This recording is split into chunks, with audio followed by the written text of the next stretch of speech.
வெளிநாட்டு தொழிலாளர்களை வேலைக்கு வைத்திருக்கும் இடங்களில் சோதனை நடத்துவதற்கு மாநில குடிநுழைவுத் துறைக்கு வாரண்ட் தேவையில்லை என தெரிவிக்கப்பட்டுள்ளது.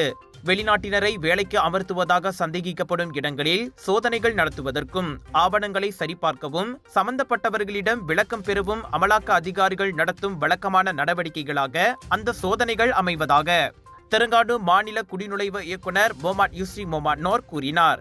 அனைத்து வெளிநாட்டு தொழிலாளர்களும் செல்லுபடியாகும் ஆவணங்களை வைத்திருந்து எந்த சட்டங்களையும் மீறவில்லை என்றால் குடிநுழைவு அதிகாரிகள் எடுக்கும் நடவடிக்கைகளை வர்த்தக உரிமையாளர்களும் தொழிற்சாலை நடத்துபவர்களும் மறுக்கக்கூடாது என்று அவர் தெரிவித்தார்.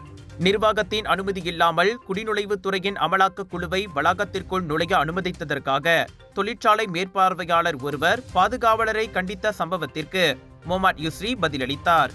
காலை 10 மணிக்கு தொடங்கிய 7 மணி நேர நடவடிக்கையில் 3 தொழிற்சாலைகளில் பணிபுரியும் 212 வெளிநாட்டினர் உட்பட மொத்தம் 593 நபர்களிடம் விசாரணை நடத்தப்பட்டது. இந்த சோதனைகளை தொடர்ந்து 24 முதல் 37 வயதுக்குட்பட்ட 7 வெளிநாட்டினர் தங்கள் பாஸ்கள் அல்லது அனுமதி சீட்டுகளை தவறாக பயன்படுத்தியதற்காக கைது செய்யப்பட்டனர்.